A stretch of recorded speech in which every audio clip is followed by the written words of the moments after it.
Hello and welcome to the Interrobang's Red Couch podcast. I'm your host, Justin Koehler, and today I have the absolute pleasure of being here with Christine Wardle, sustainability consultant with Fanshawe College. How are you doing today?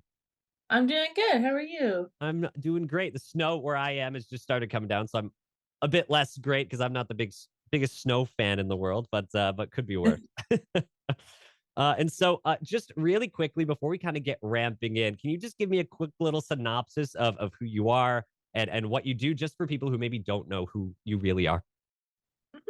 So I started with Fanshawe about 5 years ago now. I was a student in the environmental design and planning program. I've worked with the sustainability coordinator and the manager of facilities operations for that whole time. Currently, our sustainability coordinator is on leave, so it's just me and our manager. And we're just trying to keep the sustainability team going right now and try to implement new stuff at the college. Super cool, super fun. I know you've done a couple interviews and things with the Interrobang in general in the past before, so I know we Mhm. just as a group have incredibly appreciated you so far. Thank you. And so doing a little bit of digging on you on my end, I saw you have a diploma in adventure recreation parts technician. First off, that sounds awesome. So anything with the word adventure in it that you can get a diploma or a degree in is wicked. Can you just Yeah. tell me about a little bit of what that entailed and what that looked like? Oh, it was amazing. It was up in Sioux College in Sault Ste. Marie. It was the first year actually that they had offered the condensed version of that diploma. So instead of a 2-year degree, it was 12 months straight. And we, for the first 2 months, were just basically gallivanting around all of Northern Ontario, going camping and hiking and rock climbing and any outdoor activity you can really think of, we were doing. And it was just so much fun and, digging around for insects and animals. And so that whole time, was just it was such a great opportunity for me, and anyone that asks about it, I'm like, "You really should just take the course for the fun of it," because it was absolutely amazing, and I got to try so many new sports, outdoor sports that I never would have otherwise. Well, and yeah, like I said, anything with adventure in the name sounds pretty wicked. Yeah. It's hard. I assume it would be hard not to have some fun in a program like that. Yeah. It's a great location too. I have family up in the kind of Thunder Bay area, so we've gone through the Sioux in order to get there, and it's absolutely breathtaking to drive through there. So great little Yeah, spot for that. gorgeous. And I also saw for your current position, you are a social media manager as part of the work you do, which I appreciate because I'm also a social media manager. But your main position with Fanshawe is sustainability consultant right now. Can you go into a bit of detail about what that actually looks like, what that kind of role entails on a regular day-to-day basis? Yeah, so currently, I've been working with, so I used to, during COVID, I implemented a program called the SDG Lab, and it was started as an online program. And then when we were all back in person, we did a couple in-person events, and we actually recently were pushing for, can we get the materials from this company in order to implement this on our own and distribute it to our faculty and our staff. And so we were able to do that. So kind of my day to day right now looks like, sending that out to people. We've been working with, I'm not sure if you've seen them, but we got a couple of Oscar Sort, they're AI waste sorting bins.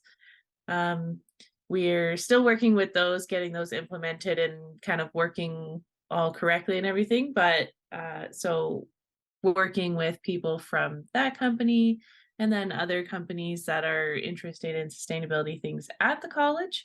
Um, but one of the biggest things really is just kind of right now keeping things going along as best we can.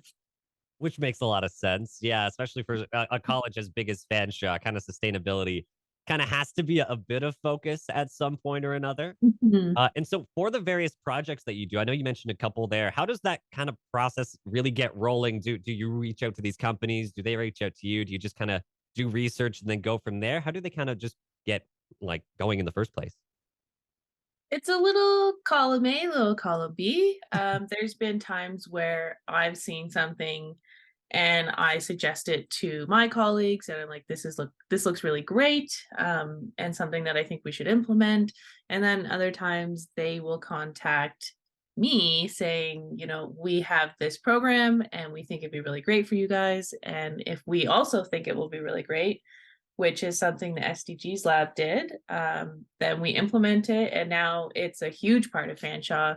And, it's going to be rolled out for the next, hopefully forever." I guess that's always the hope with sustainability measures is it gets Yeah. rolled out forever is kind of the ultimate game plan.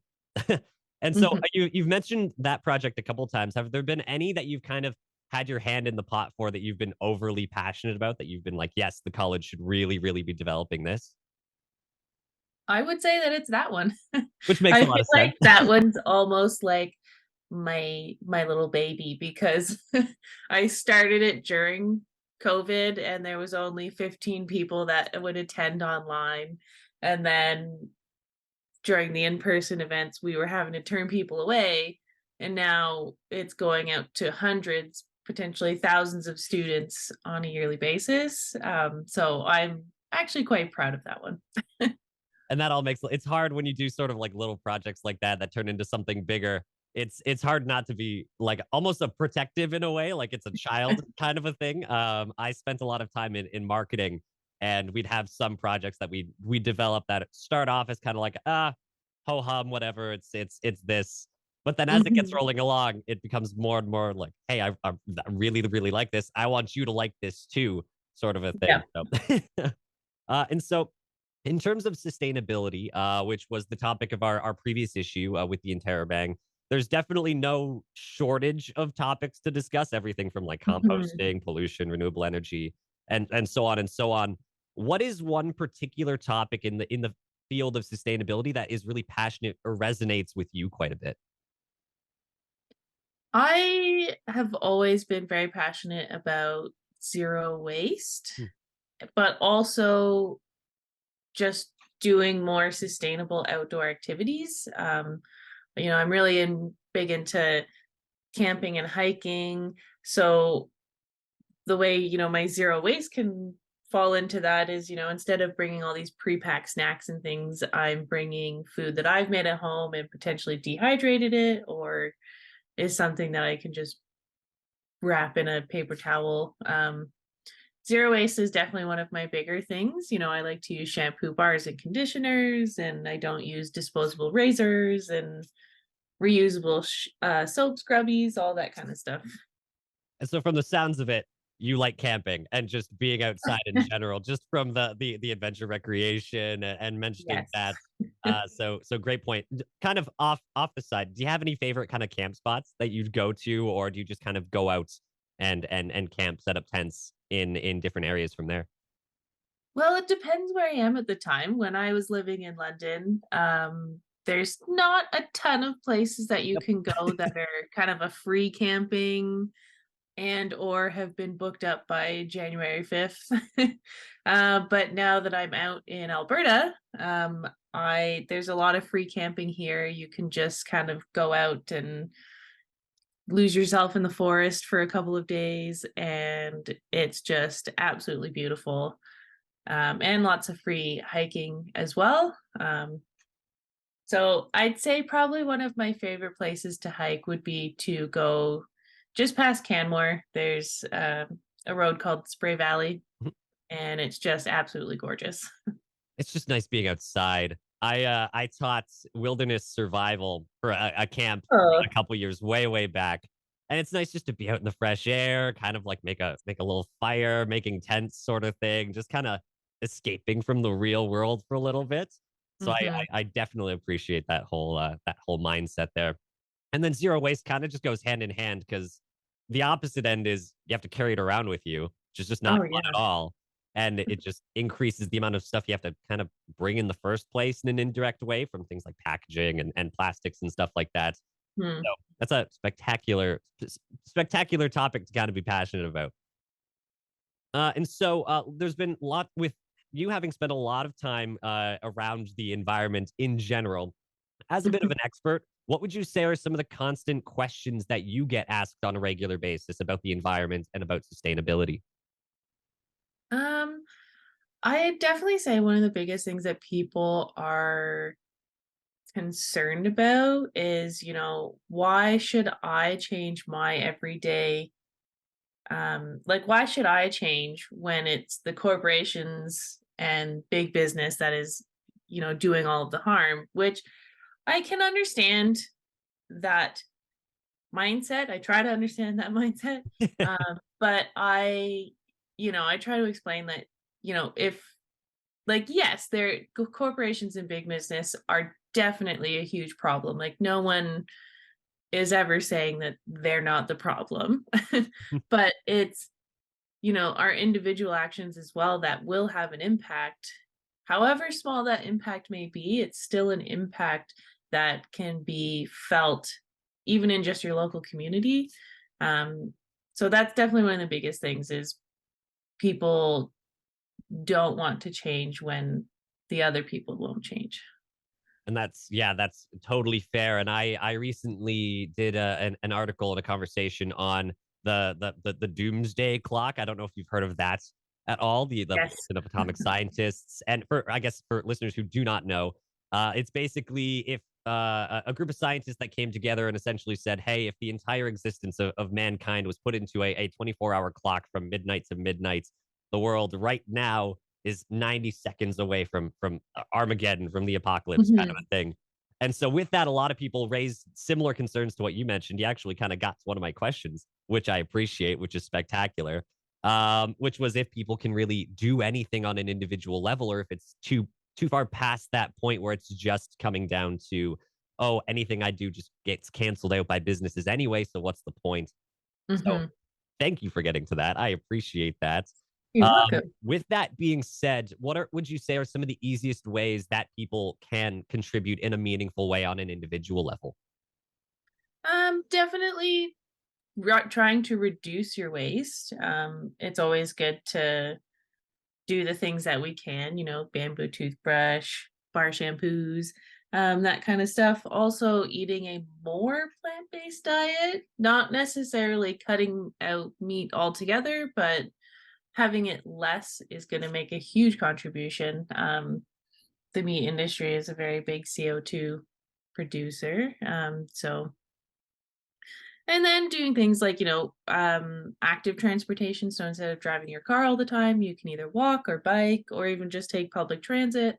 I know a lot of the buses in London have bike racks. So even if you are a bit too far to walk to the bus, you can take your bike, put it on the front, and then go where you need to go. Yeah, just being more active in your transportation is going to help a lot as well.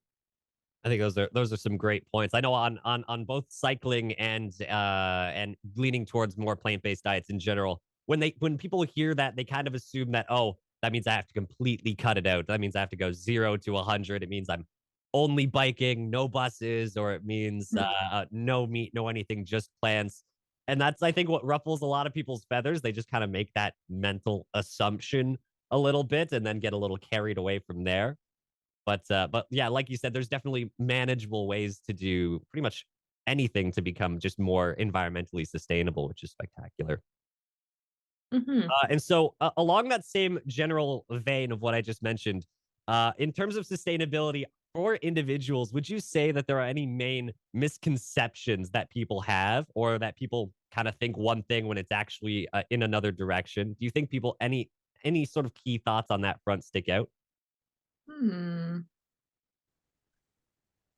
It's kind Ooh. of a bit more interpretation-y sort of a thing, or more personal experience. This one's a little tougher.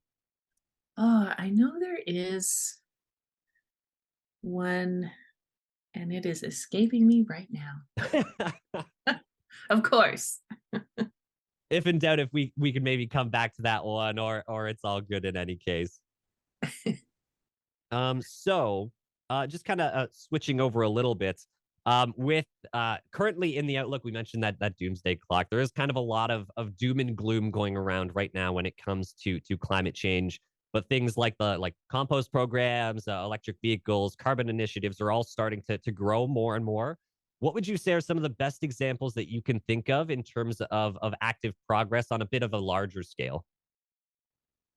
I think, honestly, one of the biggest things that I think is really good is that the younger generations are becoming more aware of these things, and they're starting to care a lot more than generations previous to them.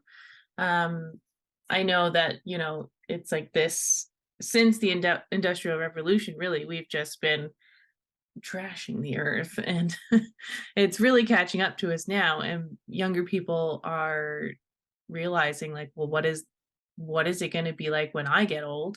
So they are starting to implement changes, but also not just in their personal lives, but in their careers. So there are a lot of people who are shifting their focus from, corporate jobs to jobs that are going to help the planet and the society and make a more sustainable economy, for themselves, for us, and for their kids eventually as well, which I think is really amazing. Yeah, and I think ultimately everyone's getting to that point where it used to be the kind of stereotyped trend of, "Oh, I won't have to worry about this. It's other people's Mhm. problems, yada yada yada." But we're starting to get to the point where it's, "Oh, this is going to affect all of us at some point, no matter what." And so I think Yeah. that's a great point, because it's just kind of a universal problem at this point for all of us. So hard Mhm. not to pay attention to it. Yeah. And so one of my last kind of bigger questions for you, for people in London, for people at Fanshawe, Canada, kind of everywhere. If you were to sum it up, why is sustainability so important for everyone and for the rest of the world going forward? Why should we be focusing on it? Oh, big question. We definitely should be focusing on sustainability because we absolutely need it. We are seeing, even now, we're seeing the effects of the lives that we've chosen to live for decades. And even though people, in Canada and the US might not see it as much on a day to day basis, there are other parts of the world that are just getting, pounded by climate events and garbage and all of these things. And the cycle is just getting worse and worse and worse. Um, so, yeah, really integrating it. And it's not just about, the climate, it's about creating a society that people want to live in, where people feel safe and where people can afford to live the lives that they want to live. It's not just about, making sure that the tree over there is good. It's making sure that you are good and that the economy is sustainable and good. And just those three pillars of social, environmental, and economic are working in harmony and not harming one another as it has been for quite some time now. Yeah, and I think a lot of people fall into the thought of, oh, if I'm being more environmentally conscious, that means I'm spending more money. That means I'm not economically focused. When really it's again another example of kind of going 0 to 100 and just kind of making some assumptions. When really there is a way to blend the two. People just kind of gloss over it a little bit in their heads. But I definitely I think this past summer in particular with the wildfires, the record breaking heat that we've seen, it's definitely getting harder and harder to ignore it when these record setting events are happening, not just for us here in Canada, but across the globe too, and just Mhm. how much it's being talked about. So I think those are some great points and definitely reasons why everybody should have some semblance of a sustainability focus in their head. And Definitely. so for anyone who's wanting to learn a little bit more about what London and I guess Fanshawe more specifically is doing, what are some ways that people can kind of get a bit more educated or learn more information about the sustainability at Fanshawe? There are a couple of student groups that people could get involved in. I know that there's Enviro Fanshawe. They do different events around campus. But also we have a couple of websites. for Fanshawe sustainability. You just really have to go to, fanshawe.ca and look around for it a little bit. But also, if they want something specific, they can reach out to anyone that they think is, knowledgeable on the subject, or they can reach out to sustainability at fanshawe.ca, and I can help you out in whatever way you might need. Perfect. So spectacular. And so just as we're getting towards the end of this kind of podcast, one thing that I do with absolutely every guest that I bring on, it's become kind of a little tradition of mine, is to just end with some little lighthearted lightning questions, just so that Mhm. people can learn a little bit more about you and some of your tastes on a more personal level. The Okay. important thing is to answer them as quick as possible. None of them are huge, but some of them might be tough. Uh, Oh, for sure. but anyways, just to get right into it, number one question: do you have a favorite band?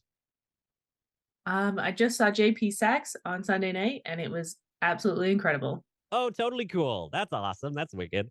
I've been trying to just see more live groups in general. It's almost been my I don't really make them, but New Year's resolution kind of a thing.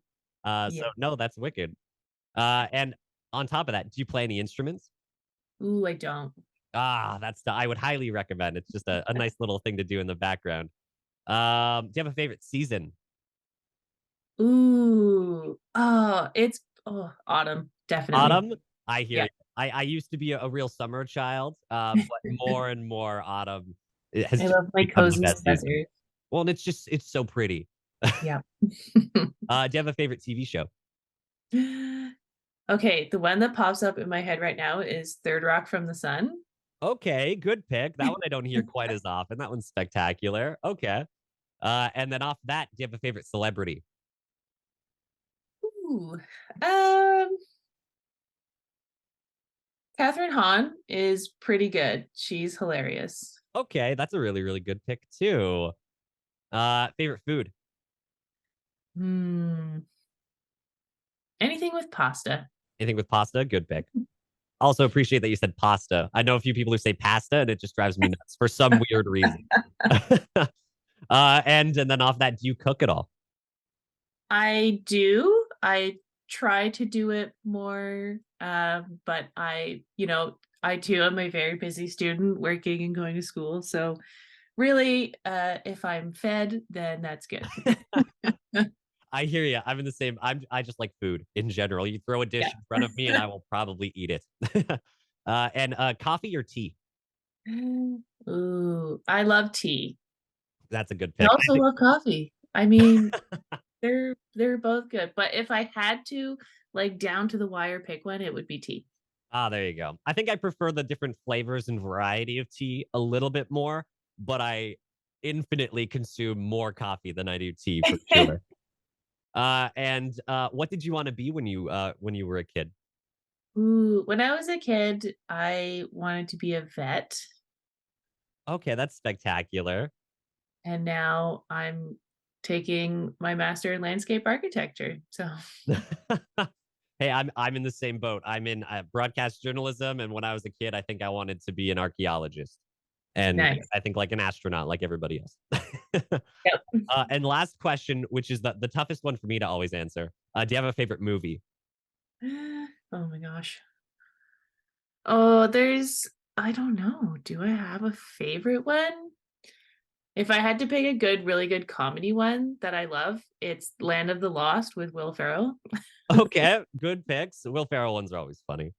It's It's absolutely hilarious. always the toughest question for me because I think my favorite movies always keep changing and rolling forward. I think if I was asked right now, I'd say maybe Scott Pilgrim versus the World or like Blade Runner 2049.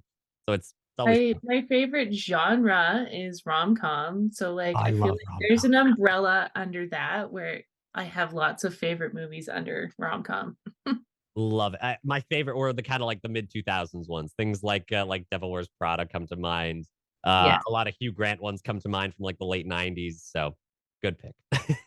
And so that pretty much wraps it up for this episode of the podcast. Thank you so much for coming on. I really appreciate it. Thank you for having me. And so this has been the Interrobangs Red Couch podcast. You can listen to previous and future episodes on Spotify, Apple Music, Amazon, or wherever you listen to your podcasts. Be sure to catch our next issue, which hits shelves or on our website at theinterrobang.ca, where you can stay up to date on all things Fanshawe. For the Red Couch Podcast, I'm Justin Koehler.